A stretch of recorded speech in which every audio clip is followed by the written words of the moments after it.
स्वागत छ। धन्यवाद तपाईलाई। अब यो भदौ 23 र 24 गते जो राजनीतिक उथलपुथल भयो यसले धेरै कुराको माग पनि गरेको छ। यो बिस्तारै कुरा गर्दै जाउँला। तर यो 23 र 24 मा प्रचण्डजी कहाँ हुनुहुन्थ्यो, के गरिरहनु भएको थियो, त्यसपछि उहाँको भूमिका कसरी अगाडि बढ्दै गयो यो परिवर्तित राजनीतिमा भन्ने पनि सबैलाई चासो छ, सबैले जवाफ खोजिरहनु भएको छ। 23 गते तपाईँ कहाँ हुनुहुन्थ्यो? म 23 गते मध्य पहाडी लोकमार्ग अभियान भनेर हाम्रो अभियान चलिराखेको थियो। म लमजुङबाट गोर्खा हुँदै अगाडि बढ्दै थिएँ 23 गते। र यहाँ 23 गतेको आन्दोलन र त्यहाँ दमन भइसकेपछि र केही युवाहरूको मृत्यु भइसकेपछि हामीले त्यो अभियान रोकेर 23 गते राति नै काठमाडौँ आएर हामीले आकस्मिक ढङ्गले त्यति बेलाको हाम्रो पदाधिकारीको बैठक बसेर अनि त्यो दमनको हामीले भर्सना गरियो। अनि सरकारलाई तुरुन्तै राजीनामा दिने निर्णय गरियो। केपी ओलीको सरकारले तुरुन्तै राजीनामा दिनुपर्छ पनि भनियो। र ती चाहिँ सबै जो मारिए 23 गते ती सबैलाई शहीद घोषणा गर्ने निर्णय पनि गरियो। र चाहिँ दोषीलाई कारवाही गर्नको निम्ति अविलम्ब अगाडि जान अपिल पनि गरियो। यो निर्णय हामीले राति 10 बजे गोर्खाबाट आएर गरेका थियौँ। त्यसै दिन फेरि हामीले सबै प्रतिपक्षीहरूको त्यति बेलाको प्रतिपक्षीहरूको पनि राय मिलाउनु पर्छ। र त्यति बेला म प्रमुख प्रतिपक्षी दलको नेता हुनुको नाताले मैले राति नै सबैलाई खबर गरेर बिहान 24 गते बिहान 8:30 बजे सिंहदरबारमा बोलाएको थियो। ओके, 24 गतेमा आउँछु, 23 गतेबाटै अझै अगाडि बढ्छु। काठमाडौँमा यस्तो बवन्डर हुँदैछ भन्ने थाहा पाएर तपाईँ काठमाडौँ बाहिर जानुभएको हो? बिल्कुल होइन, बिल्कुलै होइन। चाहिँ म चाहिँ त्यता बाहिर गएको सायद 21 गते गएको थिएँ। म पोखरामा एउटा विशेष कार्यक्रम थियो, त्यहाँ व्यवसायीहरूको कार्यक्रम थियो, उद्योग व्यापार महासङ्घको कार्यक्रम थियो र त्यो कार्यक्रममा गएको थिएँ म 21 गते नै। अनि 22 गतेबाट मध्य पहाडी लोकमार्ग अभियान जो कास्कीमा ल्याएर रोकिएको थियो त्यसलाई फेरि निरन्तरता दिने हिसाबले लमजुङबाट त्यो सुरु गरिएको थियो। त्यसकारण 23 गते के हुन्छ भन्ने कुराको चाहिँ अनुमान हामीलाई सबै थिएन। यस्तै हुन्छ भन्ने अनुमान थिएन। तर युवाहरूमा असन्तुष्टि छ, देशभरि जनतामा आक्रोश छ, सरकारले राम्रो गरिराखेका छैन, सुशासन भएन, भ्रष्टाचार भयो भन्ने कुरा त हामीले तराईमा हुँदाखेरि पनि चाहिँ झापादेखि कञ्चनपुरसम्म त्यो अभियान चलाएकै थियौँ। त्यसले एउटा राम्रो तरङ्ग, सायद तपाईँ पत्रकार साथीहरूलाई पक्कै पनि थाहा होला, असाध्य सकारात्मक तरङ्ग ल्याएको थियो भ्रष्टाचारका विरुद्ध, सुशासनका पक्षमा, आर्थिक समृद्धिका पक्षमा। त्यसैमा हामी थियौँ। जब मैले चाहिँ युवाहरू चाहिँ अब खास गरी जेनजी पुस्ताका युवाहरू चाहिँ केही मागहरू लिएर, किनकि त्यहाँ चाहिँ सोसियल मिडियामाथि लगाइएको प्रतिबन्ध जस्तो त्यसका पनि विरुद्ध, भ्रष्टाचारका पनि विरुद्ध उनीहरूले माग राखेर आन्दोलन गर्दैछन् भन्ने थाहा पाएपछि सबभन्दा पहिला मैले नै वक्तव्य दिएर एउटा स्ट्याटस लेखेर यो आन्दोलनका माग सही छन् युवाहरूका, त्यहाँ बल प्रयोग नगरियोस् भनेर सरकारलाई खबरदारी पहिलोचोटि मैले। उनीहरूले त्यो डिस्कर्डमा छलफल गरिरहेछन् भन्ने पनि थाहा थियो तपाईलाई? थाहा थियो, अलिअलि अपडेट हुनुहुन्थ्यो? थाहा थियो, मलाई त्यसको बारेमा थाहा थियो। Nepotism, nepo baby, nepo kids आइरहेको छ, हेरिरहनु भएको थियो? म हेरिरहेको थिएँ, साथीहरूले मलाई रिपोर्ट गरिराख्नु भएको थियो। मैले तपाईँलाई काठमाडौँमा बवन्डर हुँदैछ त्यस कारणले मलाई यो थाहा छैन भने जस्तो गर्नलाई बाहिर जानुभएको हो भनेर किन सोधेँ भने नि, तपाईले संसदको रोस्टरमा उभिएर यस्तै निराशा जनतामा बढ्ने हो भने कांग्रेस एमालेले यसै गरेर तपाईहरु मात्रै मिलेर सबै लाद्न खोज्ने हो भने पार लाग्नेवाला छैन। मुलुक जनता एकदमै रिसाएका छन्। यो विस्फोट हुनेवाला स्थिति छ। बांग्लादेश र श्रीलङ्काको स्थिति नेपालमा पनि हुन सक्छ भनेको 1 वर्ष नपुग्दै त्यस्तै भइथ्यो के यहाँ।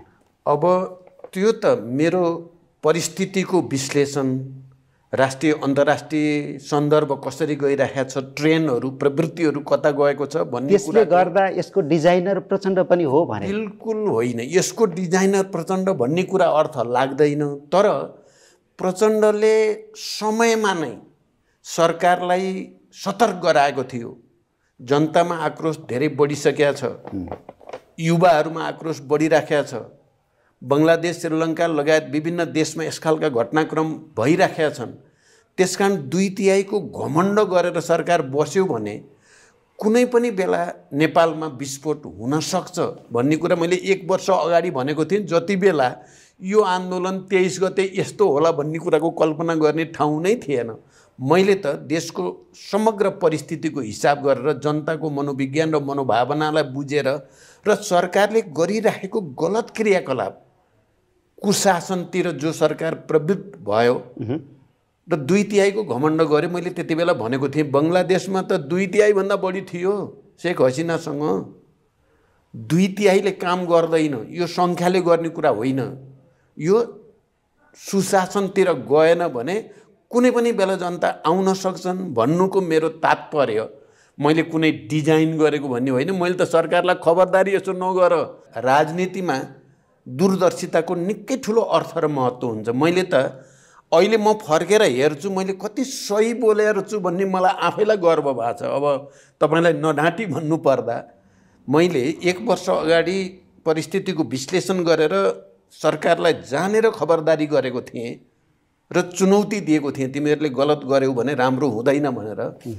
अहिले त्यो फर्केर ती सबै रेकर्डहरू हेर्दा चाहिँ बिल्कुल परिस्थितिको वस्तुवादी विश्लेषण र चाहिँ दूरदर्शिता प्रदर्शन भएको रहेछ भनेर मलाई चाहिँ साँच्चै गर्वको महसुस भएको छ। अहिले त सबैले त्यो कुरा माने पनि सक्छ। तपाईँ डिजाइनर नभए पनि त्यो आन्दोलनमा चाहिँ कति माओवादी कार्यकर्ताहरू परिचालित हुनुहुन्थ्यो? अब मलाई कस्तो लाग्छ भने हामीले 1 वर्षसम्म जसरी सरकारको भण्डाफोर गरि नै राख्यौँ, सरकारले गरेका गलत क्रियाकलापको आलोचना हामीले गरि नै राख्यौँ र हामीले जनतालाई र युवाहरूलाई पनि अपिल गरि नै राख्यौँ।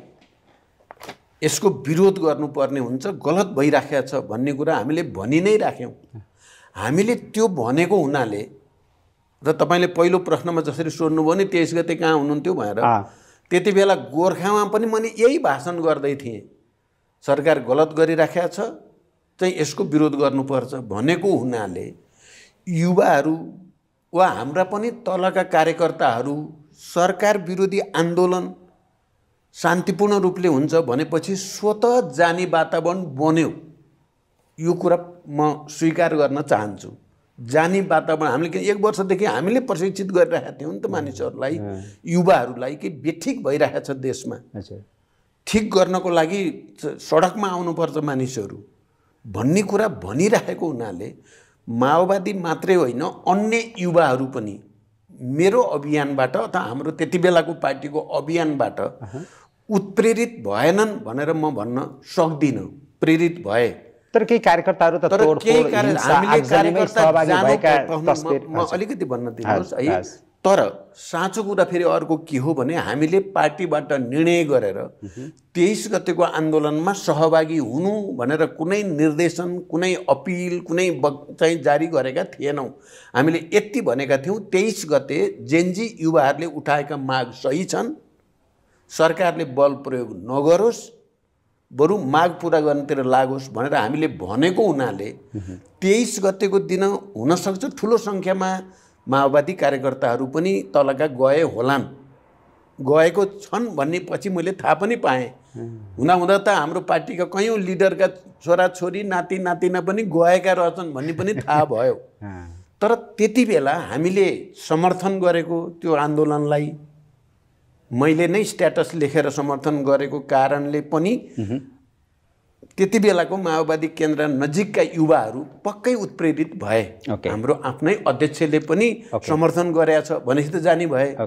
तर कुरा के छ त यहाँ भने त्यति बेला त चाहिँ जेनजी पुस्ताका युवा प्रतिनिधिहरूले सिडिओ कार्यालयमा गएर शान्तिपूर्ण हुन्छ हाम्रो आन्दोलन भनेर स्वीकृति लिएको जुलुसको लागि र शान्तिपूर्ण हुन्छ भन्ने विश्वासले नै गए ती मानिसहरू। 24 गतेको कुरामा भने चाहिँ त्यस्तो होइन जस्तो 23 गते थियो। 23 र 24 एउटै होइन, धेरै फरक छ 23 र 24 मा। 24 गते केही मानिसहरू चाहिँ धेरै तोडफोड नहोस् भनेर गएको भनेर रेकर्डहरू आइरहेछ अहिले। तर चाहिँ माओवादीको कार्यकर्ताहरू आम रूपमा चाहिँ 24 गते छैन। तर केही तस्बिरहरू सार्वजनिक भएन। अघि मेरो रोकिएको प्रश्न, केही तस्बिरहरू सार्वजनिक भए, तोडफोड आगजनीमा संलग्न भएको, त्यसमा के भन्नुहुन्छ? कसैले अब अदालत जलाउन जानुपर्छ यसपछिको पालो भनेका अभिव्यक्तिहरू पनि अथवा त्यो दृश्यहरू बाहिर आए, भिडियो क्लिपहरू? हजुर, अब यसमा हामीले पहिले नै एउटा वक्तव्य दिएर स्थिति हामीले स्पष्ट गरेका छौँ। जो साथीहरू देखियो नि भिडियोमा या टिभीमा या जसको फोटो देखिया छ उनीहरू जसले स्पष्टीकरण दिएका छन् कि हामी त रोक्न गएको हो भनेर प्रुफ हुन्छ भने त तिनलाई एक ढङ्गले हेर्ने होइन। तोडफोडमा संलग्न यो विध्वंसको कार्यमा संलग्न जो कोहीलाई पनि हामी कारबाही गर्छौँ भनिएको छ र हामीले अहिले कारबाहीको प्रक्रिया अगाडि जसलाई प्रमाणित भएको छ तोडफोडमै लागेको देखिएकालाई चाहिँ कारबाही प्रक्रिया अगाडि बढिसकेको छ। म बडो प्रष्ट शब्दमा भन्न चाहन्छु भनेको पार्टीभित्रबाट या राज्यले कारबाही गर्छ भने पनि राज्यले कारबाही गर्छ भने पनि हाम्रो सहयोग हुन्छ। मैले त्यो पनि बोलिसकेको छु। त्यस्तो चाहिँ सिंहदरबार जलाउने या सर्वोच्च अदालत जलाउने या चाहिँ संसद भवन जलाउने या राष्ट्रपति भवन जलाउने काममा यदि कुनै कार्यकर्ता संलग्न छ भने राज्यले पनि दृढताको साथ कारबाहीको प्रक्रिया अगाडि बढाओस्, हाम्रो साथ हुन्छ। पार्टीबाट त हामीले निकाल्न सुरु गरि नै सकेका छौँ त्यस्ता केही देखेका मान्छेहरूको पत्ता लगाएर, र अरू पनि प्रमाण आउँदै गयो भने हामी पार्टीबाट निकाल्छौँ र राज्यलाई चाहिँ कारबाहीको लागि हामी राज्यलाई सहयोग पनि गर्छौँ। 24 गतेको विध्वंसमा संलग्न भएकाहरूलाई कारबाही गर्नको लागि छानबिन आयोगकै प्रतिवेदन कुरिरहनु परेन। राज्यले आफ्नो एक्सन लिन्छ भने लियोस्। माओवादी सहयोग गर्न तयार छ। माओवादी सहयोग गर्न तयार छ। अब 23 गते रातितिर यो सरकार ढल्ने स्थिति आयो। साँच्चै अब जनताको विरोधको सामना गर्न केपी ओली नेतृत्वको सरकारले सक्दैन, त्यसकारणले गर्दा कांग्रेससँग मिलेर फेरि अर्को नयाँ सरकार बनाउनु पर्छ भन्ने छलफलमा तपाईँ हुनुहुन्थ्यो। तर त्यो गठबन्धन मात्रै सक्ने स्थिति आएन, अर्को दिन त संसद नै सकिने स्थिति आयो भन्छन् नि। यो कुरा सत्य होइन। 23 गते बेलुका या 24 गते पनि मेरो नेपाली कांग्रेससँग या नेकपा एमाले कसैसँग पनि केही पनि कुरा भएको छैन। कोही नेतासँग कुरा भएको छैन, कसैसँग कुरा भएको छैन, महामन्त्री तहको नेताहरूसँग पनि कुरा भएको छैन। 23 र 24 मा चाहिँ कुरा केही पनि भएको छैन। अब त्यहाँ जब चाहिँ तपाईँको चाहिँ स्थिति अलि विकराल जस्तो देखा पर्यो 24 गते बेलुकासम्म पुग्दाखेरि, त्यति बेला बरु चाहिँ मेरो त्यसपछि भने 24 गते बेलुका भइसकेपछि र 25 गते बिहानबाट मैले संवाद सुरु गरेको छु राजनीतिक दलहरूसँग पनि, राष्ट्रपतिजीसँग पनि, प्रधान सेनापतिसँग पनि र कूटनीतिक नियोगका पनि सम्भव हुने जतिसँग स्थितिलाई सहजीकरण गर्नको लागि मैले 25 गते बिहानबाट सम्पर्क सुरु गरेको छु। 23 र 24 मा छैन। 24 गते तपाईँले सम्पादकहरूसँगको छलफलमा भन्नुभयो नि, पाएको भए त हामीलाई पनि किचिमिची पारिदिन सक्थे। अब सेनाले पनि जोगायो, त्यो पनि ठिकै हो, तर कता कता भू राजनीतिक चलखेल र भू राजनीतिले पनि हामीलाई नेताहरूलाई जोगाउन काम गर्यो कि भनेर भन्नुभएको थियो। त्यसको केही सङ्केत पाउनु भएको थियो? यो भू राजनीति यहाँ कति मिसियो त्यो 23 र 24 र यसपछि पनि जोड्न सक्नुहुन्छ तपाईँले यहीँनिर? अब तपाईँले यो अलि धेरै संवेदनशील र महत्त्वपूर्ण प्रश्न हो। यसमा अहिलेको भू राजनीति मात्रै होइन, विगतदेखि नै नेपालको स्वतन्त्रता, सार्वभौमसत्ता या नेपाली जनताको आत्मसम्मान चाहिँ अगाडि बढाउने क्रममा धेरै वीर वीरङ्गनाहरूले बलिदान पनि गरेका छन्, ठुल्ठुला सङ्घर्ष भएका छन्। एउटा त हाम्रो राष्ट्रिय भावना, नेपाली जनताको देशभक्तिपूर्ण भावना र ठुल्ठुला शक्तिहरूसँग युद्धमा प्रदर्शन गरेको वीरता र शौर्य, बलिदानका ठुल्ठुला कृतिमानहरूले काम गरेको छ भने, अर्कोतिर कहीँ न कहीँ अन्तर्राष्ट्रिय भू राजनीतिक स्थितिले पनि हामीलाई मद्दत गरेको छ। हामीलाई चुनौती पनि त्यही छ र हाम्रो सम्भावना पनि त्यसैभित्र छ। म जस्तो पश्चिमा शक्ति भनिन्छ होइन, भारत पनि अब अहिले एउटा संसारकै एउटा शक्ति केन्द्रको रूपमा उदाइराखेको छ। चीन चाहिँ त अब प्रथम शक्ति हुनेतिर नै अगाडि बढेको छ। यो पश्चिमको शक्ति, दक्षिण, उत्तर, यी शक्तिहरूको आपसमा कहिले कन्टेन्सन अथवा चाहिँ झडप जस्तो स्थिति, अलि तनावको स्थितिमा जान्छन्, कहिले चाहिँ फेरि चाहिँ तपाईँको अलिकति सहजीकरणको स्थितिमा जान्छन्। त्योसँगै नेपालको राजनीति पनि, नेपालको घटनाक्रमहरू पनि कहीँ न कहीँ प्रभावित हुने नै गरेको छ विगतदेखि नै। अहिले पनि मैले कहिलेकाहीँ साथीहरूको बिचमा बुद्धिजीवीहरूसँग कुरा गर्दा पनि भनेको छु, हामी बाँचियो कसरी 24 गते, नेताहरू बाँचे कसरी, कसले बचायो, किन बचायो, किनकि मैले यो कुरा म त सिंहदरबारमा थिएँ 24 गते बिहान प्रतिपक्षी दलहरूको बैठक चलिराखेको थियो। त्यो अलिकति लम्बियो, लम्बिँदै जाँदा चाहिँ अरू साथीहरू अब सकिएपछि हिँड्नुभयो। मलाई चाहिँ सेक्युरिटीले चाहिँ बाहिर जानुभन्दा त यहीँ सुरक्षित हुन्छ सिंहदरबारमै भन्ने सुझाव दिए। किन बाहिर जान, म त फेरि खाना खुमलटारै जाने हिसाबले गएको थिएँ त्यो प्रतिपक्षको बैठकमा। घरमा भनेर खाना बनाइराख्नु, म खाना आइपुग्छु भनेर चाहिँ खुमलटारमै फर्किने उद्देश्यले गएको थिएँ। तर सेक्युरिटीले बाहिर अब बाहिर चारैतिर जुलुस जस्तो देखिसक्यो। सिंहदरबारको दक्षिण गेटको पुलिस बिट चाहिँ जलाइसके। त्यसकारण अध्यक्षजी यसरी अहिले यहाँ बाहिर जानुभन्दा त यहीँ बस्नु सुरक्षित छ है। अहिले कति जति बजेको थियो? त्यो 11 साढे 11 यस्तै थियो, 11 बजेतिर। त्यसपछि चाहिँ अब त्यहाँ पनि अर्को चाहिँ केही त्यहाँको सिंहदरबार भित्रकै सेक्युरिटीले आएर यहाँ पनि सुरक्षित छैन भने मलाई विचित्र लाग्छ। त्यो चाहिँ यहाँ पनि सुरक्षित छैन भने त त्यसो भए जाउँ बाहिर, अब जे हुन्छ भनेको थिएँ मैले, जाउँ बाहिर। अब चाहिँ यसो अलिकति चाहिँ कतापट्टि अलि सहज छ त्यो सहजतिरबाट चाहिँ बाहिर निक्लिने भन्दाखेरि होइन, सेक्युरिटीले नै भने अहिले त्यो बाहिर निक्लिने जस्तो पनि स्थिति बनेको छैन, दिउँसो बनेपछि निक्लौँला। अहिले चाहिँ सुरक्षित हुने ठाउँ चाहिँ त सेनाकोमा हुन्छ भनेर चाहिँ सुझाव दिए त्यहाँ प्रहरीले मलाई। अनि अब त्यत्तिकै त जाने कुरा भएन। अनि मैले मसँग मेरो छोरी गङ्गा थियो त्यति बेलासम्म, ऊ मेरो सचिवालयमै थिइन्। अनि गङ्गालाई मैले चाहिँ सम्पर्क गर्न लगाएँ सेनापतिसँगै, प्रधान सेनापतिसँग नै। हामी तपाईँ कहाँ आउनु पर्ने भयो भनेर। मलाई कसैले लग्या पनि होइन, मैले त्यसमा अरूको भन्दा मेरो अलिक फरक छ है। त्यो दिन 24 गते 25 गते अरू अब जस्तो प्रधानमन्त्रीजीलाई के अरे हेलिकप्टरमा कुदाएर दौड गरेर लगिएको स्थिति, अरू मन्त्रीहरूलाई पनि त्यसरी नै, कतिपय पूर्व प्रधानमन्त्रीहरूलाई पनि चाहिँ अब सेक्युरिटीले समातेरै चाहिँ तानेर लएर गाडीमा हालेर चाहिँ अन्त सुरक्षित राख्न लगेको स्थिति हो भने मेरो त्यो सबैभन्दा बिल्कुल फरक। त्यसपछि मैले अघि भने जस्तै सेक्युरिटीले मलाई अहिले बाहिर जानु उचित छैन भनेपछि त्यहीँ बस्न खोजेको थिएँ म। होइन यताउता जाँदाखेरि हुँदैन भनेपछि गङ्गाले सेनापतिसँग कुरा गरेपछि भइहाल्छ नि भनेर अनि हामी त्यहीँ सिंहदरबार भित्रकै आफै जानुभयो? आफै गइयो। गएपछि फेरि कस्तो रेस्पोन्स भयो त्यहाँ? राम्रो।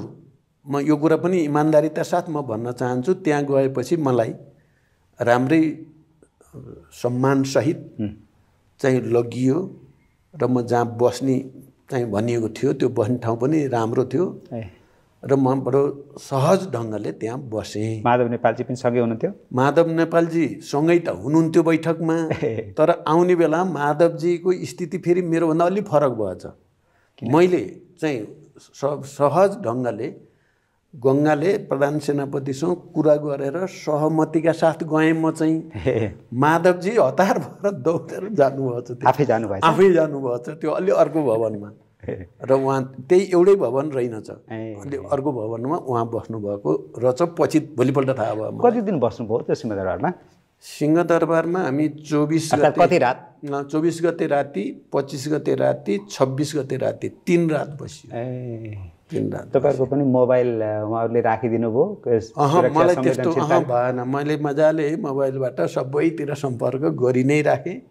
मलाई त्यस्तो केही समस्या भएन। कुरा गर्नुभयो त्यो बिचमा टप लिडरहरू? अब सबैसँग नै कुरा गरेँ मैले। शेरवारजी त त्यस्तो अवस्थामा हुनुहुन्थ्यो? शेरवारजीसँग कुरा गर्न सम्भव हुने स्थिति थिएन तत्कालीन प्रधानमन्त्रीसँग। तर पनि काङ्ग्रेसका केही नेताहरूसँग मेरो कुरा भइ नै राख्यो। केपी ओलीजीसँग? त्यो दिन केपी ओलीजीसँग चाहिँ भएन मेरो। अनि 26 गते राति चाहिँ अब पहिला प्रधान सेनापतिले मलाई फोन गर्नुभयो। पहिला चाहिँ उताबाट फोन आएको? उताबाट फोन आएको 26 गते राति? 26 गते राति म खाना खान बसेको थिएँ। खाना खाने चाहिँ तयारी हुँदै थियो 9 बजेतिर बेलुका सेनापतिजीको फोन आयो। त्यसपछि उहाँले फोन राष्ट्रपतिलाई दिनुभयो। अनि राष्ट्रपतिजीले चाहिँ भन्नुभयो कि यहाँ आउनु पर्यो। तपाईँ यहाँ आउन पर्यो र अलि सल्लाह गर्न पर्यो भनेर भन्नुभयो र मैले खाना अब राष्ट्रपतिले देशको परिस्थिति यति जटिल छ खाना त बरु 1-2 दिन नखाए नि केही हुन्न भएर मैले पस्केको खाना नि म आएर खान्छु अहिले राख भनेर अनि म गएँ। कसरी जानुभयो? अब जाँदाखेरि सेनाले जस्तो व्यवस्था गरेको थियो त्यसरी नै गएँ म, सेनाकै सुरक्षामा गएँ। अनि उहाँहरू कहाँ हुनुहुन्थ्यो? को? राष्ट्रपति प्रधान सेनापति? शीतल निवासमै हो, राष्ट्रपति भवनमै हो, राष्ट्रपतिको निवासमै। राष्ट्रपतिजी शीतल निवासबाट 1-2 दिन बाहिर बस्ने स्थिति आयो कि आएन प्रचण्डज्यू? यो आयो भन्ने छ। मैले यो कुरा यसरी चाहिँ राष्ट्रपतिजीलाई सोधे पनि छैन, तर मैले जति बेला चाहिँ भेटेँ त्यो उहाँ शीतल निवासमा आफ्नै निवासमा हुनुहुन्थ्यो, त्यहीँबाट उहाँले फोन गर्नुभएको थियो। म पनि फेरि सेनाको सुरक्षासहित म त्यहीँ गएको थिएँ। पछि हामी राष्ट्रपतिजी, म र सेनापतिजी र मसँग फेरि हाम्रो वर्षमान पुन पनि हुनुहुन्थ्यो। पहिला चाहिँ राष्ट्रपतिजी, सेनापतिजी र हाम्रो बिचमा एकछिनले अनौपचारिक ढङ्गले परिस्थितिको थोरै समीक्षा भयो। 26 गते राति? 26 गते राति। कति बज्दै थियो त्यो? त्यो चाहिँ 10 साढे 10तिर होला। त्यसपछि चाहिँ एकछिनपछि माधव नेपाल आइपुग्नु भयो। तपाईँलाई थाहा थियो आउँदै हुनुहुन्छ भन्ने? मलाई थाहा थियो, उहाँले भन्नुभएको थियो माधवलाई नै बोलाएको छु भन्नुभएको थियो राष्ट्रपतिजीले, त्यहाँदेखि मलाई थाहा थियो। तर म गएको 20-25 मिनटपछि उहाँ आइपुग्नु भयो। त्यति बेलासम्म हामीहरू कुरा गरिरहेका थियौँ। त्यसपछि तपाईँको चाहिँ नेपाली कङ्ग्रेसको नेताहरूलाई पनि बोलाउनु भएको थियो नै, त्यो कुरा त थाहा थियो मलाई पहिले पनि, तर नेपाली काङ्ग्रेसको नेताहरू आउनु भएन। चाहिँ त्यसपछि मैले नै पनि नेपाली कङ्ग्रेसको नेताहरू, खास गरी अहिले कार्यवाहक हुनुहुन्छ पूर्णबहादुरजी, पूर्णबहादुरजीलाई मैले फोन गरेँ र आउनुहोस् न हामी त आइपुगेका छौँ भनेर पनि भने। अनि उहाँहरूले सभापतिजीसँग एकचोटि सल्लाह गर्ने भन्नुभयो। सल्लाह गर्दा गर्दै ढिलो भयो र अन्तिममा रमेश लेखक समेत चाहिँ का अरू साथीहरू चाहिँ 3 जना नेपाली काङ्ग्रेसका नेताहरू पनि त्यहाँ आइपुग्नु भयो। अर्को कोठामा अहिले सम्माननीय प्रधानमन्त्री सुशीला कार्कीजी र अहिलेका गृहमन्त्री ओम प्रकाश अर्यालजी अर्को कोठामा हुनुहुन्छ भन्ने हामीले थाहा पाइरहेका थियौँ। राष्ट्रपतिजी र प्रधान सेनापतिले उता गएर कुरा गरेर गर्ने, त्यहाँ कस्तो कस्तो हुन्छ त्यो यता रिले गर्ने, यता हामीले दिएको सुझावहरू फेरि उता रिले गर्ने गरेर रातभरि जस्तै चलिरहेको थियो। रात छलफलको मेन एजेन्डा के थियो? मेन एजेन्डा अन्तरिम सरकार बनाउने कुरा नै थियो। स्थिति असहज छ, तखन यसलाई सहज गर्नको निम्ति चाहिँ जेनजी युवाहरूले डेस्कर्डमा जो भोटिङ इत्यादि गरेर सुशीला कार्कीलाई अगाडि सारिरहेका थिए होइन। अब त्यसकारण त्यसमा के गर्ने भन्ने विषय एउटा थियो। अनि यसो गर्नको लागि केही वैधानिकता पनि पुरा गर्नु पर्थ्यो, संविधानको मर्म र भावनालाई नै हेर्नु पर्थ्यो। हामी राजनीतिक दलहरू र म फेरि अब त्यति बेलासम्म संसद त विघटन भइसकेका थिएन, म चाहिँ प्रमुख प्रतिपक्षी दलको नेतै थिएँ। केपी ओली चाहिँ राजीनामा दिए पनि अब कामचलाउ प्रधानमन्त्रीको रूपमा त केपी ओली नै हुनुहुन्थ्यो। त्यो स्थितिमा चाहिँ अब नेपाली कङ्ग्रेसको पनि चाहिँ नेताहरू चाहिँ आखिर सरकारमा त हुनुहुन्थ्यो। त्यसकारण त्यति बेलाको परिस्थिति संवैधानिक र कानुनी रूपले एउटा विशिष्ट परिस्थिति थियो र अन्तिममा सुशीला कार्कीजीको नेतृत्वमा अन्तरिम सरकार बनाउने कुरामा सहमति भयो। एकैछिनमा रोक्छु, सुशीला कार्की बाहेक अरू पात्रको पनि कुरा भएको थियो त्यहाँ प्रधानमन्त्री बनाउने विषयमा? भएन, उहाँ मात्रै हो। उहाँ मात्रैको कुरा भयो, किनकि आन्दोलन त युवाहरूले जेनजीवालाहरूले गरेका थिए। त्यहाँ जेनजीको भनाइलाई महत्त्व दिनु अनिवार्य थियो, जरुरी थियो, नत्र चाहिँ वातावरण आन्दोलनको माग चाहिँ त्यहाँ गएर केन्द्रित थियो। त्यहाँ उहाँहरूले अगाडि सारेको र हामीलाई पनि आपत्ति नभएको, किन सुशीला कार्कीजी हुँदा चाहिँ हामीलाई फेरि आपत्ति हुने कुरो थिएन। तर यो वैधानिकता र संवैधानिकता मिलाउने कसरी भन्ने जटिलता अलि बढी छलफल हाम्रो त्यहाँ थियो। कानुनविदहरूसँग लामै छलफल भयो, कानुनविदहरू पनि त्यहाँ हुनुहुन्थ्यो, लामो के गर्ने इत्यादि इत्यादि। अब हाम्रो भनाइ के थियो भन्दाखेरि त्यो धारामा टेक्नी चाहिँ कहाँ छोटकरीमा बताउनु सक्छ? त्यो धारामा टेक्नी स्थिति कसरी बन्यो?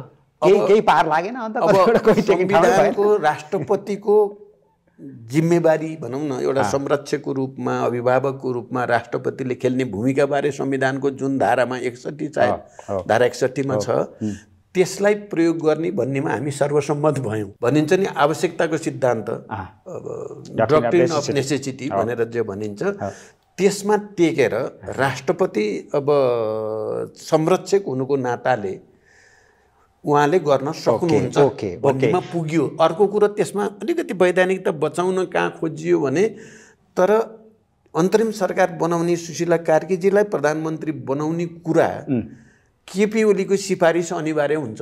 कमसेकम त्यो त संविधानको मर्म अनुसार त प्रधानमन्त्रीले सिफारिस गर्ने राष्ट्रपतिले नियुक्ति गर्ने भन्नेमा चाहिँ गइयो हामी र सिफारिस राष्ट्रपतिजीले पहिल्यै भनिसक्नु भएको रहेछ। सिफारिस पनि हामी त्यहाँ बस्दा बस्दै आइ पनि हाल्यो। होइन राष्ट्रपति नै भेट्न जानुभएको थियो, राष्ट्रपतिजी नै भेट्न जानुभयो र त्यहाँबाट सहमति लिएर आउनुभयो अनि कागज बनाएर पछि चाहिँ कागज पछि आएको छ त्यो। ए राष्ट्रपतिजी केपी ओलीजीलाई भेट्न कहाँ जानुभएको रहेछ प्रतिनिधि? त्यो कुरा मैले सोधिनँ है, त्यो तपाईँलाई थाहा छैन? केपी त छ अहिले अब भन्दिन मिल्छ कि मिल्दैन? केपी ओलीजी कहाँ हुनुहुन्थ्यो? होइन अब उहाँले पछि मेरो केपीजीसँग नै मेरो कुरा भएपछि थाहा पाएको मैले उहाँ चाहिँ मकवानपुरको सुपारी टारमा हुनुहुन्थ्यो ब्यारेकमा भन्ने कुरा। सिफारिस ल्याउनु भयो? सिफारिस आयो। सिफारिसमा चाहिँ अब राष्ट्रपतिजीले चाहिँ केपीजीसँग अथवा चाहिँ कुरा गर्दा नामको पनि सहमति भएको छ। हो यही सोध्दै थिएँ मैले। सुशीला कार्कीमा ओलीजीको पनि समर्थन हो होइन भन्नुहुन्छ त? त्यही त यो चाहिँ केपीजी अलि यस्तै बठ्याइ गर्नुहुन्छ र बिग्रिन्छ क्या, देशमा पनि दुःख पायो उहाँले पनि दुःख पाउनुहुन्छ। भएको के भने राष्ट्रपतिजीले हामीलाई भनेको उहाँले केपीजीसँग भेटेर सहमति लिइसक्नु भएको छ सुशीला कार्कीको बारेमा। नामै सुशीला कार्कीकै बारेमा उहाँले ल हुन्छ भनेर उहाँले भन्नुभएको भनेर हामीलाई ब्रिफिङ गर्नुभयो राष्ट्रपतिजीले। त्यो गरेको एकछिनपछि सिफारिस पत्र पनि आइपुग्यो। सिफारिसमा नाम चाहिँ लेख्नु भएको छैन उहाँले, तर राष्ट्रपतिजीले यो त औपचारिकताको लागि यसरी लेख्या हो, उहाँले मलाई सहमति दिइसक्नु भएको छ सुशीला कार्की भनेर भनेपछि गो एहेड भएको त्यसरी हो। तर ओलीजीले त अहिले पनि यो सरकार मानेनौ, संविधान बाहिरबाट बनेको सरकार हो, औचित्य छैन, संसद पुनर्स्थापना सर्वपक्षीय सरकार गठन गरौँ भन्ने राजनैतिक पनि र नैतिक पनि हैसियत केपीजीसँग छैन अहिले। त्यो जबरजस्ती भन्ने त जसले जे भने नि भयो। उहाँकै सिफारिसमा राष्ट्रपतिजीले भेटेर सुशीलाको नाममा सहमति लिएर आएपछि बनेको सरकार उहाँले ब्ल्याङ्क चेक किन दिया त? यदि नाम मैले भने होइन भन्नुहुन्छ भने त्यो ब्ल्याङ्क चेक दिनुहुन्छ त राष्ट्रपतिलाई, जसलाई बनाए नि हुन्छ भनेर दिने भनेको पनि त राष्ट्रपतिलाई त त्यो त सिफारिस भयो। राष्ट्रपतिजीले त विवेक प्रयोग गर्ने ठाउँ त भयो नि। त्यसो भएपछि मैले भनेको होइन, मैले बनाएको होइन, या हाउमा भएको सरकार भन्न चाहिँ केपी ओलीले चाहिँ मिल्दैन। अरूले भन्न सक्छन्। अनि त्यो संसद विघटनमा तपाईँहरू किन सहमत भएको? हामी भएकै होइन नि। हामीले त चाहिँ सुशीला कार्कीजीको नेतृत्वमा अन्तरिम सरकार बनाउने कुरामा सहमत भएकै हो। अनि त्यसको वैधानिकताको निम्ति अब हामीले त्यसलाई सदनबाट अनुमोदन गर्ने कुरा गरेका थियौँ। हामीलाई त्यो कुरालाई सदनले अनुमोदन गर्ने र सदनबाट नै छोटो समयको लागि मात्रै सदन बोलाएर भए पनि निर्वाचनको मिति तोक्ने पनि सदनबाटै गर्ने र सदनलाई निष्क्रिय राख्ने, अहिले विघटन गर्ने भन्ने थिएन हाम्रो सुझाव। सदन निष्क्रिय होस्, सदनबाट नै अनुमोदन होस् भन्ने थियो, तर त्यहाँ सहमति हुन सकेन।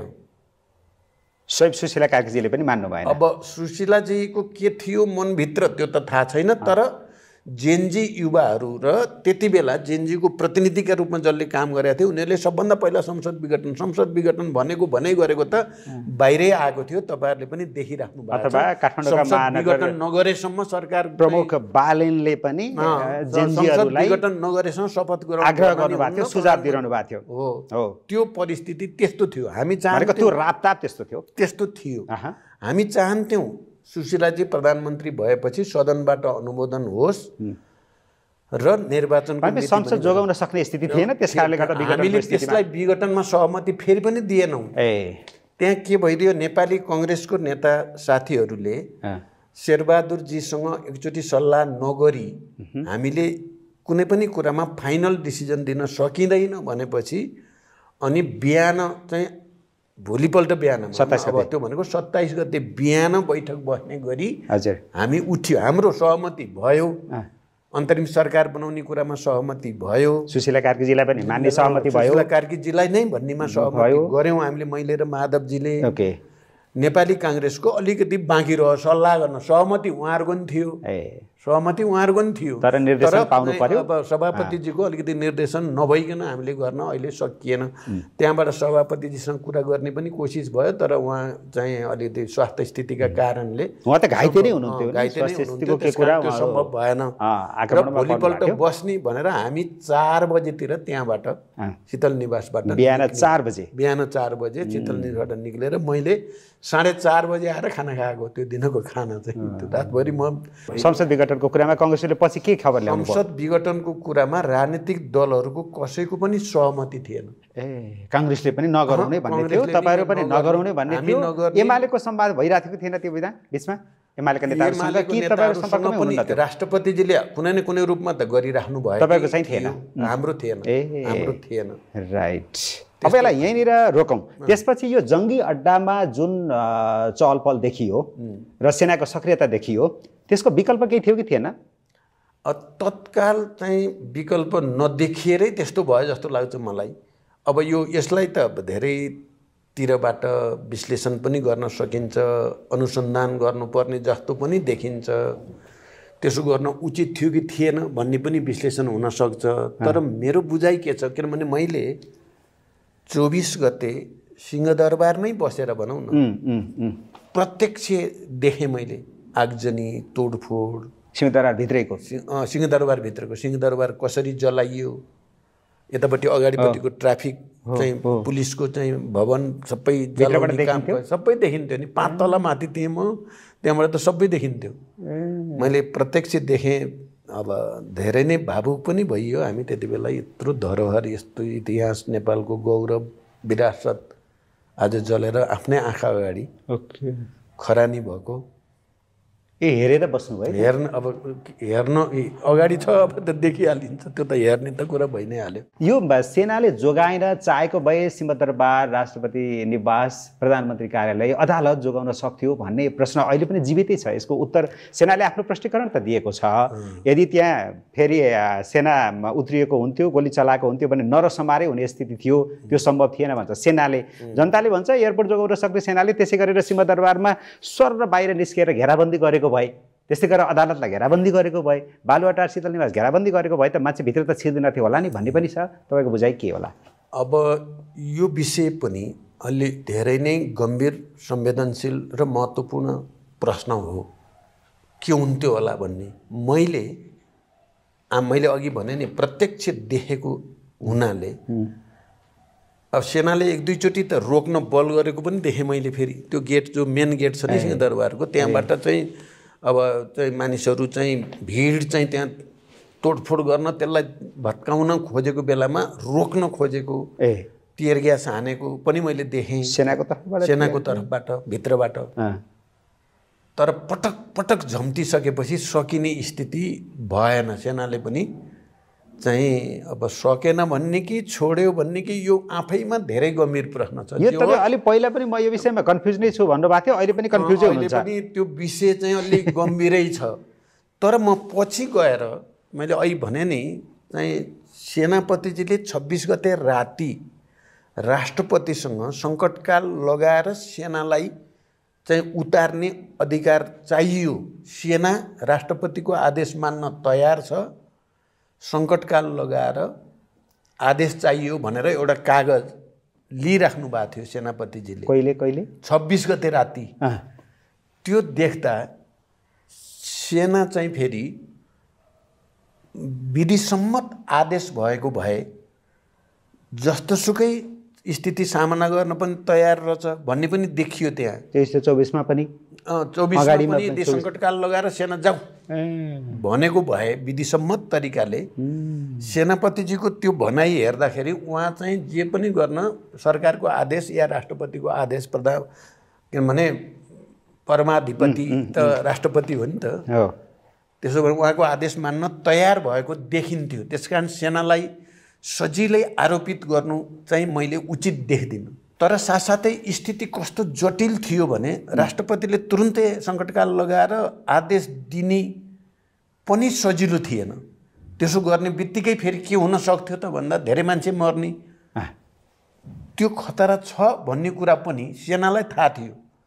थप मानिसहरूको क्षति भयो, मानिस मारिए भने परिस्थिति झन् जटिल बन्न सक्ने र राष्ट्रसङ्घ लगायत अन्तर्राष्ट्रिय समुदायले नेपाल असफल भयो, अब सेनाले पनि चाहिँ कन्ट्रोल गर्न सक्ने यत्र मान्छेको क्षति भयो भन्ने पर्यो भने अनि विदेशी सेना आउन सक्ने खतराप्रति चाहिँ सतर्क हुनुपर्छ भन्ने चर्चा पनि थियो त्यहाँ। त्यहाँ सेना गम्भीर थियो भन्ने मैले त्यहाँ गएपछि चाहिँ देशप्रतिको माया पनि छ, परिस्थितिलाई कन्ट्रोल गर्नुपर्ने पनि छ र अब विदेशी सेना आउने स्थिति नबनोस् भन्नेतिर जिम्मेवारीका साथ काम गर्नुपर्ने पनि छ। बडो त्यो परिस्थिति यति चाहिँ तपाईँको चाहिँ चुनौतीपूर्ण भनौँ स्थिति थियो। साँच्चै डरलाग्दो स्थिति किनभने एकैछिन अलिकति बिग्रियो भने चाहिँ अर्को ठुलो दुर्घटना हुने र फेरि ठुलो विस्फोट हुन सक्ने स्थिति थियो। त्यसकारण मैले भन्ने गरेको छु, हामीलाई पनि बोलाएर सेनापतिजीले राष्ट्रपतिजीले वातावरणलाई सहज बनाउनको लागि एउटा समझदारीको वातावरण बनाउन जो भूमिका खेल्नुभयो, त्यसकारण मैले सेनापतिजीलाई सेनालाई पनि म धन्यवाद भनेको छु। राष्ट्रपतिजीले पनि रातभरि त्यो बुढो मान्छे सुत्नु भएको छैन। त्यो बिचमा पूर्व राजालाई फर्काउने गरेर पनि तयारी हुँदैछ भन्ने अर्को र्युमर चल्यो। यो माधव नेपालजीले पनि भन्नुभयो एकपटक त कथा हो, त्यो खालको तयारी पनि भएको थियो, तर ज्ञानेन्द्रले नै मान्नु भएन भन्नेसम्मको कुरा पनि आयो। तपाईँको मुखबाट सुनाउन छोटोमा। अब त्यो र्युमर पक्कै पनि चल्यो, ल आजै लाने रे भित्रै जाने रे भन्ने र्युमर चल्यो। नारायणीमा सरसफाइ हुँदैछ रे भन्नेसम्मका हल्ला पनि चल्यो। तर त्यहाँ हामीले 24 गते 25 गते 26 गते त्यहाँ गएर बस्दासम्म कतैबाट पनि त्यो पुष्टि भएन, त्यो होइन थियो त्यो। अब अर्को पनि सुन्न चाहेको जवाब छ तपाईँको मुखबाट, तपाईँले त्यति धेरै पैसा घरमा किन राख्नु भएको? कहाँ थियो पैसा? कसले देखायो पैसा? त्यो नहुने कुरा, त्यो अन्तको पैसा यसको भनेर एक थरीले फेक चाहिँ, त्यो पनि एआई हो क्या? फेक एआई हो कि के हो? त्यो अरूको घरमा देखिएको पैसा यो प्रचण्डकोमा देखियो भनेर प्रचार भयो, तर प्रचण्डकोमा देखिएको भनेको 1 लाख रुपियाँ। पत्रकारले गएर हेरेर सबै छानबिन गर्दाखेरि देखियो भनेको 1 लाख कुरा भन्नु त। त्यहाँ म कहाँ त्यस्तो पैसा थियो? दुई ट्रक पैसा त अघिल्लो रात नै त्यहाँबाट लिएर अन्तै लैजानु भयो भन्ने एकजना पूर्व प्रहरी अधिकारीले पनि भन्नुभयो, सुन्नुभयो? थाहा पाउनुभयो? थाहा पाएँ। त्यो थाहा मात्रै पाएको होइन, त्यसको त पनि सचिवालयबाट खण्डन पनि भयो, चुनौती पनि दिइयो साबित गर भनेर। त्यो झुटो बाहेक केही नै 100% झुटो कुरा थियो त्यो। यो सबै हेर्दा कहीँ न कहीँ यो डिजाइन निकै ठुलो षड्यन्त्र नेपालका विरुद्ध, नेपालीहरूका विरुद्ध, नेपालका पार्टी र नेताहरूका विरुद्ध निकै ठुलो षड्यन्त्र रच भन्ने मात्रै मैले बुझ्छु। त्यो एउटा सेनाको के अरे प्रहरीको चाहिँ पूर्व अफिसरले यति झुटो कुरा प्रचार गर्ने र सेन्सेसन फैलाउने। ओहो 2 ट्रक। म राति 10 बजेसम्म मिटिङमा छु त्यहीँ खुमलतारमा। म मात्रै होइन, हाम्रो पार्टीका सबै नेताहरू त्यहाँ जम्मा छन्। 11 बजे म बेडमा गएको छु, आरामसँग सुतेको छु, प्रतिपक्षलाई बैठक बोलाएर। के को ट्रकमा लाने? अब यस्तो हावा कुरा।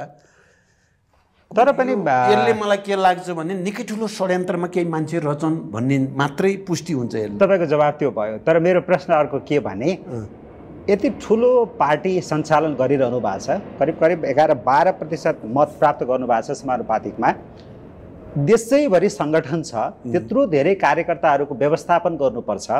तपाईँ नेताहरूको घरमा कहिले म बिरामी छु, उपचार गर्न सकिनँ, घर जान मलाई भाडा पुगेन भनेर आउने कार्यकर्ताहरू पनि तमाम देखिनुहुन्छ। त्यो हामी पनि देख्छौँ। तपाईँको आँगनमा हरेक दिन जसो त्यहाँ भिड नै लागेको हुन्छ होइन? तपाईँहरूलाई दिने चन्दा पनि ब्याङ्किङ च्यानलबाट त्यति धेरै आउँदैन, तपाईँको मात्रै होइन, हरेक पार्टीकै आउँदैन होइन? यो पनि लुकाउनु पर्ने कुरा होइन। कोष सञ्चालन गर्न कोष अध्यक्ष भन्दा पनि अध्यक्षज्यू नै अलि बढी पावरफुल हुनुहुन्छ, त्यो पनि लुकाउने कुरा भएन। तपाईँहरू जस्तो यस्तो शीर्ष नेताको घरमा 1-8 करोड पैसा हुनु त ठुलो कुरा होइन भन्छन् नि फेरि जनताले। त्यो ठुलो होइन, हुनसक्छ, तर मैले घरमा पैसा राख्दैन थिएँ, साथीहरूकै राखिदिन्थेँ। अलिअलि गरेर बरु 10 लाख 5 लाख 10 लाख गरेर विभिन्न ठाउँमा राख्दाखेरि नै त्यो सुरक्षित पनि हुन्छ, सजिलो पनि हुन्छ। फेरि पार्टीभित्र के हो भन्ने पनि हुँदैन। विभिन्न ठाउँमा राखेको छ, सबै थाहा छ साथीहरूलाई। त्यस्तो पारदर्शी हुन्छ। त्यस्तो एउटा लेभलसम्म त पारदर्शी हुन्छ नि त एउटा लेभलसम्म पारदर्शी नभएपछि त चल्दैन अनि मात्र त्यति 1 लाख थियो पैसा त्यहाँ चाहिँ त्यही देखियो भनेका छन् मलाई त त्यो पनि के थाहा र अरू के जल्यो त्यस्तो महत्त्वपूर्ण कुरा तपाईँले बिर्सन नसक्ने केही भन्न मिल्छ धेरै जल्यो नि सबभन्दा बढी मलाई चिन्ता भएको मेरो पुराना थुप्रै माइनेटहरू जनयुद्धकालका थिए शान्ति प्रक्रियामा आएपछिका थुप्रै माइनेटहरू थिए ती सबै जले मेरो पुस्तकालय थियो राम्रो कलेक्सन थियो सायद तपाईँहरूले पनि देख्नुभयो त्यो पुस्तकालय त्यो सबै जल्यो सबभन्दा बढी मलाई चिन्ता त्यहाँ छ अब एउटा सानो प्रश्न राख्छु यही सम्बन्धी नै गङ्गादालजीको घरमा एकजना शव भेटियो त्यो पैसाको झोला नै समाएको शव त्यस्तो भेटियो भन्ने पनि एकदम ठुलो हल्ला चल्यो यसको वास्तविकता के हो अब त्यसको त अहिले अनुसन्धान भइराखेकै छ तर अनुसन्धानमा हामीले राज्यलाई सक्ने सहयोग गरिराखिया छ गङ्गाहरूले पनि गरिराखेकै छन् अब त्यो के हो भन्ने सबै अनुसन्धान भएर ठ्याक्कै पुष्टि त भएको छैन केही पैसा थियो होला त्यहाँ भन्छु मैले पैसा त पक्कै थियो होला मैले अहिले भने नि यो एउटा प्रतीकात्मक भने नि पैसा मसँग भयो नि कोही यहाँ कोही त्यहाँ अलिअलि गरेर राख्ने सन्दर्भमा त्यहाँ नि पुग्या थियो पनि होला मैले सोध्या त छैन यसरी तर अब बडो दुःखद कुरा त्यो हामी यसै पनि घर जलेको देश जलेको र सबभन्दा बढी मैले अलि भने नि म सबभन्दा बढी भावुक भएको सिंहदरबार जल्दा त्यो त आँखा अगाडि नै हेरेर बस्नुभयो टुलु हैन पटक पटक आँसु झरिराख्यो यो जति पनि राजनीतिक विस्फोट भयो नि अहिले यसको मुख्य दोषी नेपाली कांग्रेस र एमाले मात्रै हुन् जस्तो लाग्छ यहाँलाई अब जनताको समस्या समाधान गर्नको लागि सकारात्मक पहल भयो भन्ने सन्देश गएको भए यो हुनेवाला थिएन अनि त्यसपछि सरकार प्रमुखका अभिव्यक्तिहरू सन्तुलित जनतालाई राहत दिने खालका भएको भए पनि यो स्तरको चाहिँ नहुन सक्थ्यो एउटा सानो घटना छ नि एउटा बच्चालाई गाडीले ठक्करले यसो छोको मात्र त केही होइन भने जस्तो भनिदिने अनि युवाहरूमा यत्रो धेरै असन्तुष्टि र आक्रोश बढेको छ जेनजी युवाहरूले गर्न खोजेका केही हुनेवाला छैन भनेर चाहिँ बडो हल्का ढङ्गले भनिदिने कुराले पनि त्यो चाहिँ आगोमा घिउ थप्ने जस्ता कामहरू पनि भए आन्तरिक कारण मुख्य हो तर यस्तो परिस्थिति भएपछि त विभिन्न शक्तिहरूले त्यसलाई चाहिँ उपयोग दुरुपयोग त गर्न खोज्छन् त्यहाँ खोजियो पनि किनकि स्वयं युवाहरूले भने नि भोलिपल्ट हाम्रो आन्दोलन हाइज्याक भयो अर्कोतिर गयो यसरी लुटपाट तोडफोड आगजनी गर्ने भन्ने त हाम्रो थिएन भनेर त जो रियल प्रतिनिधि हुन् आन्दोलनका तिनीहरूले त भनेको भनेकै छन् भनेपछि यहाँ घुसपेट भयो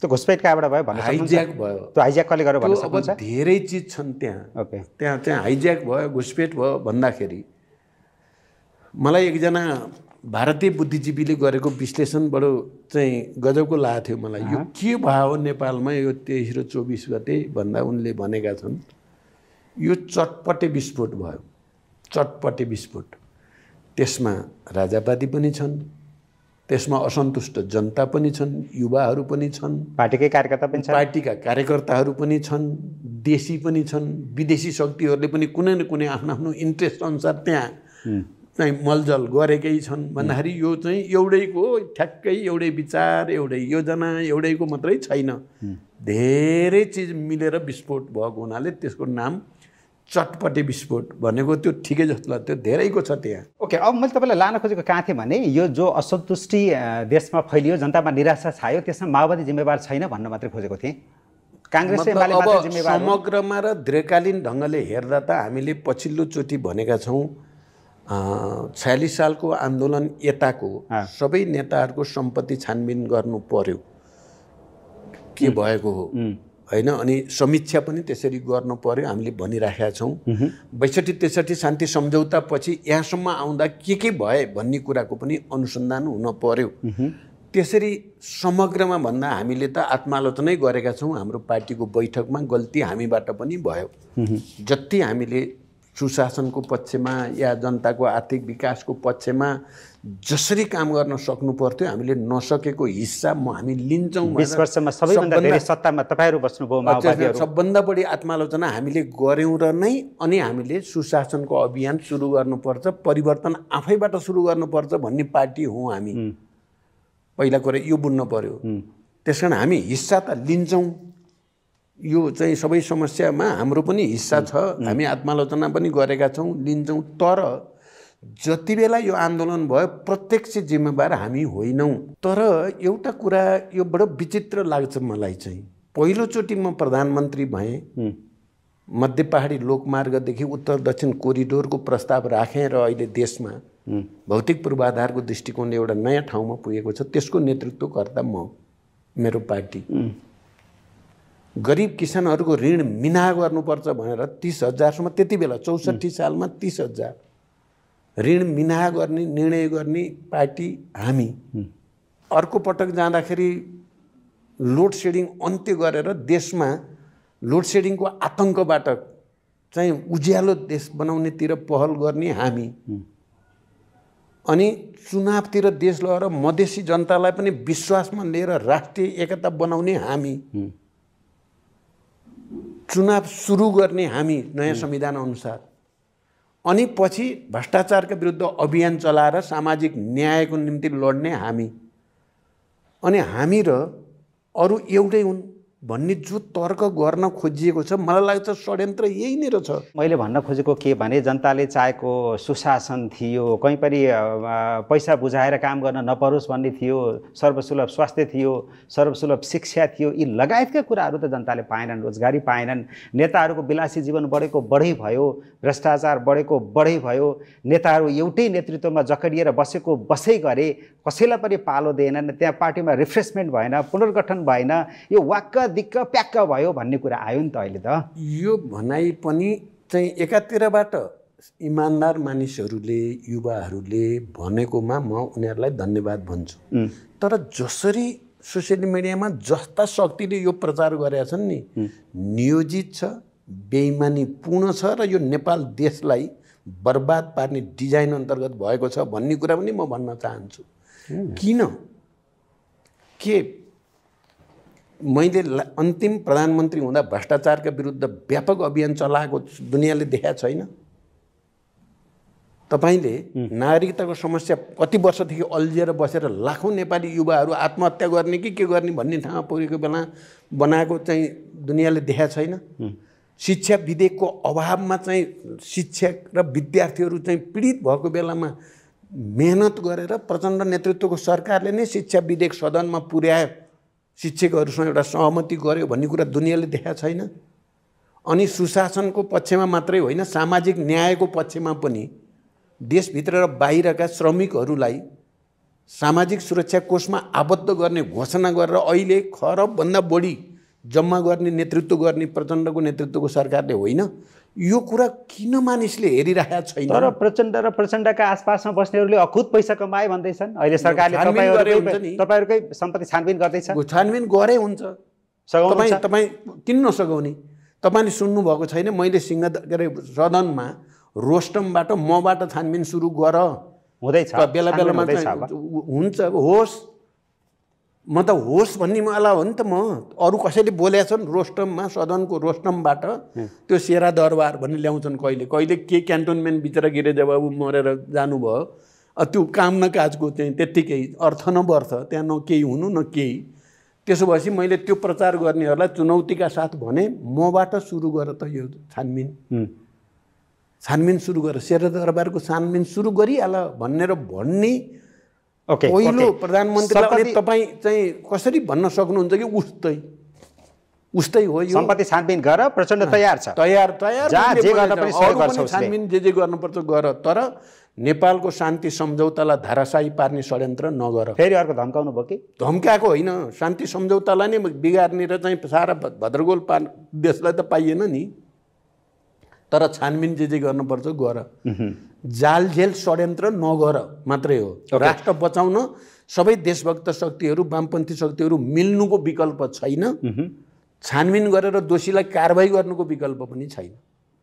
वामपन्थीहरू त मिलिरहनु भएको छ, 10-12वटा घटकहरू पनि एक ठाउँमा आइसक्नु भएको छ। यहाँनिर मैले जोडेर प्रश्न गर्छु। अघि तपाईँले भन्नुभएको थियो हामीले आजसम्मका गल्तीहरूप्रति आत्मआलोचना गरेका छौँ, सच्ची नै तयार छौँ र त्यसका लागि अब परिवर्तनको सन्देश दिन पनि तयार छौँ भनिरहँदाखेरि माओवादी भन्न मिलेन, नेपाली कम्युनिस्ट पार्टीले अब दिने त्यो परिवर्तनको सन्देश के हो? अब हामी चाहिँ देशव्यापी घोषणा सभा या सन्देश सभा गर्दैछौँ देशैभरि र हाम्रो अब हामी कसरी जान खोजेका छौँ भन्ने कुराको एउटा रोड म्याप जनताको अगाडि राख्दैछौँ। नयाँ रोड म्याप, कृषिमा हामी के गर्छौँ, शिक्षामा हामी के गर्छौँ, स्वास्थ्यमा के गर्छौँ, रोजगारी सृष्टि कसरी गर्छौँ, उद्योग कसरी चाहिँ लाई गर्ने परिचालन गर्ने, उद्योग धन्दाको स्थितिलाई कसरी लान्छौँ लगायतका विषयमा आम नेपाली जनतालाई अपिल गर्ने गरिकन हामी जाँदैछौँ।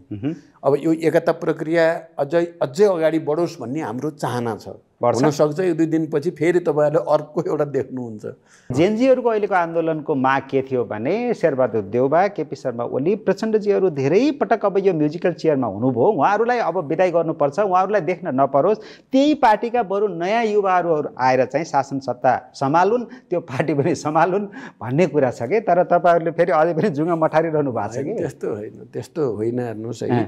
पहिलो कुरा त जेनजी युवाहरूले फलानु नेता हट, फलानु बस भनेर सुरु गरेको आन्दोलन होइन यो अहिले पछि थप्दै ल र अनि के कता बनाउने कसका स्वार्थ के हुन् त्यो त पछि खुल्दै जाला। तर जेनजी युवाहरूले खोजेको चाहिँ सोसियल मिडियामाथिको प्रतिबन्ध हटाऊ, भ्रष्टाचार रोक, सुशासन कायम गर। र सिधा सन्देश दिनुहोस् त, नेपाली कम्युनिस्ट पार्टीको अबको अध्यक्षमा तपाईँ र माधव नेपालजी त प्रतिस्पर्धामा नरहने अरे। माधव नेपालजीले भनिसक्नुभयो प्रचण्डजी र म त यो दौडमा रहँदैन भनेर। मैले पनि केन्द्रीय समितिको बैठकमा भनिसकेको छु, महाधिवेशनसम्म हामी एउटा विधि प्रक्रियाभित्र गएर लिडरसिपको चाहिँ नयाँ सेटिङ गर्नेतिर सोध्ने भनेर त मैले भनि नै सकेको छु। त्यहाँ मलाई मेरो कुरा के छ भने एक थरी मान्छेहरूले चाहिँ प्रचण्डलाई जसरी पनि सिद्ध्याउन पर्छ भनेर उसलाई अपहेलित गरेर अपमानित गरेर हटाउन खोज्यो भने म त ज्यान गए छोड्दिनँ। कुरा ज्यान किन छोड्ने? किन इतिहासमा हामीले खेलेको भूमिका चाहे चाहिँ समावेशी समानुपातिक लोकतान्त्रिक गणतन्त्रको कुरा होस्, चाहे शान्ति सम्झौताको कुरा होस्, चाहे संविधान सभाको कुरा होस्, त्यहाँ चाहिँ खेलिएको भूमिकालाई अपमानित गर्ने गरी चाहिँ हटाउन खोजेको हो भने त त्यो हट्ने कुरो भएन। तर मैले सधैँ भनेको छु नमरेसम्म पदमा बसिराख्ने कुरा गलत हुन्छ भनेर मैले जनयुद्धकै बेलामा रोल्पामा एउटा केन्द्रीय समितिको बैठक हो त्यति बेलै पास गरेको छु, डकुमेन्ट अहिले पनि जीवित छ। बस्नु हुँदैन। अलि प्रश्न पार्दिन, हामी समयको अन्तिम चापमा पर्यौँ। अब त्यो भनेको के, अपमान हुने गरेर मलाई गरियो भने त म छोड्दिनँ भनेको मान भनेको के हो प्रसादज्यू? अथवा कस्तो भूमिका दियो भने चाहिँ भूमिका कुराहरूमा चाहिँ नेतृत्वले खेलेको भूमिकाको सही चाहिँ मूल्याङ्कन पनि हुने र नेतृत्वको मोडालिटी अध्यक्ष बसिराख्नुपर्छ भन्ने अथवा संयोजक बसिराख्नुपर्छ भन्ने मलाई अब छैन। यो कुरा मेरो क्लियर हो। फेरि यसमा यता र उता नपार्दा हुन्छ क्या। महाधिवेशनसम्म त एकता गर्नको लागि पनि भूमिका खेल्नुपर्ने छ। एकता प्रक्रिया टुङ्ग्याएर महाधिवेशनमा पुर्याएर त एउटा ठाउँमा त लगेर छोड्नु पऱ्यो नि। छोड्दाखेरि पनि त्यत्तिकै बिचबाट छोडेर हुने खालको नि होइन। अझ मेरो नेतृत्ववाला पक्ष त एक ढङ्गले दीक्षित छ नि त। मैले छोड्छु भन्दा पनि नमान्ने खालको छ नि त मेरो त स्थिति। त्यसो भएर मैले कार्यकर्ताले मानेनन्, तिनले पनि म बस्दिनँ त्यसो भनेर मानेन, म मनाउँछु नि। मैले चाहिँ महाधिवेशनसम्म जाँदा मनाउने पनि हुन्छ। के भनेपछि मैले फेरि अन्तर्वार्ता गर्दाखेरि तपाईँलाई अध्यक्षज्यू भन्न अब नपाउने भए? पाउनुहुन्न। निर्धारित समय फागुन 21 मा चुनाव हुन्छ। सरकारले फागुन 21 गते चुनावको घोषणा गरेपछि सुरुमै समर्थन गर्ने पार्टी हामी नै हो। माधवजी र मैले अब चुनावै हो भनेर चुनाव हुन पर्यो, चुनाव स्वच्छ निष्पक्ष रूपमा हुन पर्यो, शान्तिपूर्ण वातावरण बनाउन सरकारले जति सक्छ भूमिका खेल्नु पर्यो, हामी सहयोग गर्न तयार छौँ भनेर सुरुमै घोषणा गर्ने हामी नै हो।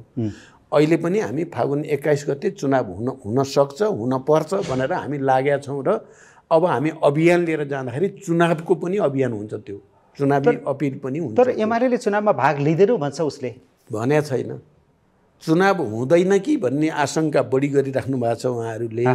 चुनाव भएपछि त हामी चुनावबाट भाग्ने होइन भन्ने पनि आइराखेकै छ। भनेको उहाँको यो तयारी चुनावको तयारी पनि हो, चुनावको पनि तयारी हो, एमालेको हो भन्ने लाग्छ मलाई। यसमा शङ्का छैन। एमाले अन्तिममा त्यस्तो लाग्दैन। चुनाव हुने वातावरण भइसकेपछि चुनावबाट कोही पनि पन्छिने र भाग्ने स्थिति बन्दैन। सुरक्षा चुनौती अझै भयो भन्ने कुरा छ त। लुटिएका हतियारहरू अझै यत्रो बाहिर छन्, छुटेका बन्दीहरू 5000 भन्दा धेरै अहिले बाहिर छन्। यसको कसरी सरकारले त्यसको व्यवस्थापनको लागि पनि अगाडि बढ्नुपर्छ, दृढतापूर्वक जानुपर्छ भन्ने छ मेरो। हजुर, त्यतिले गर्दा चुनाव नहुने भन्ने हुँदैन। संविधान संशोधन गरेर चुनाव हुनुपर्छ भन्ने फेरि अर्को थरीको माग छ, सम्भव हुन्छ? संविधान संशोधन गरेर चुनावमा जानुपर्छ भन्ने सम्भव छ? अब एउटा कुरा मैले चुनावलाई सहज सम्पन्न गर्नको लागि पनि नेपालमा सर्वदलीय र सर्वपक्षीय सहमति आवश्यक छ। त्यो सर्वदलीय र सर्वपक्षीय सहमति जुटाउन मुख्य भूमिका सरकारले नै खेल्नुपर्ने हुन्छ। हामी त्यसमा सहयोग गर्न तयार छौँ। इन केस चुनाव नहुने जस्तो भयो भने पनि के गर्ने भन्नको लागि पनि सर्वपक्षीय सर्वदलीय सहमति आवश्यक छ। सबैको सहमतिले मात्रै निकास हुन सक्छ। विगतमा पनि कैयौँ पटक चाहिँ गम्भीर सङ्कटमा देश पर्न खोज्दा हामी राजनीतिक सहमतिका आधारमा अब चाहिँ हामीले निकास खोजेका पनि छौँ। त्यो निकास दिएको पनि छ फेरि देशलाई। तर प्रधानमन्त्री सुशीला कार्कीज्यूले त शीर्ष नेताहरू, पुराना दलका शीर्ष नेताहरूको मुखै हेर्न नपाए हुन्थ्यो, भेट्नै नपाए हुन्थ्यो जस्तो खालको अभिव्यक्ति दिनुभयो। यसरी सरकारले डिसिसन लिएर अब फेरि राष्ट्रिय एकताका लागि सर्वपक्षीय भेटघाट होला, सहमति होला भनेर उहाँले सच्चै भन्नुभएको होला जस्तो लाग्दैन मलाई। उहाँले चाहिँ उहाँ जस्तो जिम्मेवार अहिले त पदमा प्रधानमन्त्री नै हुन्छ, उहाँ जस्तो व्यक्तिले यो भन्नुभयो होला जस्तै लाग्दैन मलाई। अन्तिममा फागुन 21 निर्धारित मितिमा चुनाव हुन सकेन भने देश कता जान्छ? चुनावको लागि पनि राष्ट्रिय सहमतिको वातावरण बनाउनुपर्छ। हामी त्यसको लागि तयार छौँ। यसको नेतृत्व सरकारले नै गर्नुपर्छ। अहिले यदि नहुने भयो भने के गर्ने भन्ने कुरातिर म अहिले जान चाहन्न। अहिले चुनावै गर्नेतिर चाहिँ हामी सबै लाग्नुपर्छ। यो नै सबभन्दा सहज, सबभन्दा स्वाभाविक निकास हो। केही शक्तिहरू अझै पनि असन्तुष्ट हुनुहुन्छ? आन्दोलनको धम्की दिइरहनु भएको छ या तयारी गरिरहनु भएको छ? अरूलाई के भन्नुहुन्छ? तपाईँ बुझ्नुहुन्छ यति भनेपछि? अब बुझिरहेको छु, बुझिहालेँ। मैले त्यस्तो केही हुन्छ जस्तो लाग्दैन मलाई। त्यो खालि दुस्साहस मात्रै हुन्छ। अब चाहिँ देशले चुनावतिर जाने भनेर जेनजी युवाहरूको पनि माग अनुसारको सरकार बनिसक्यो। अब चुनावबाट देशलाई निकास दिनुपर्छ, फेरि तोडफोड फेरि गर्नेतिर जनताले, युवाहरूले अब साथ दिन्छन् भन्ने मलाई लाग्दैन। हस्, महत्त्वपूर्ण समयको लागि धेरै धेरै धन्यवाद। आभारी।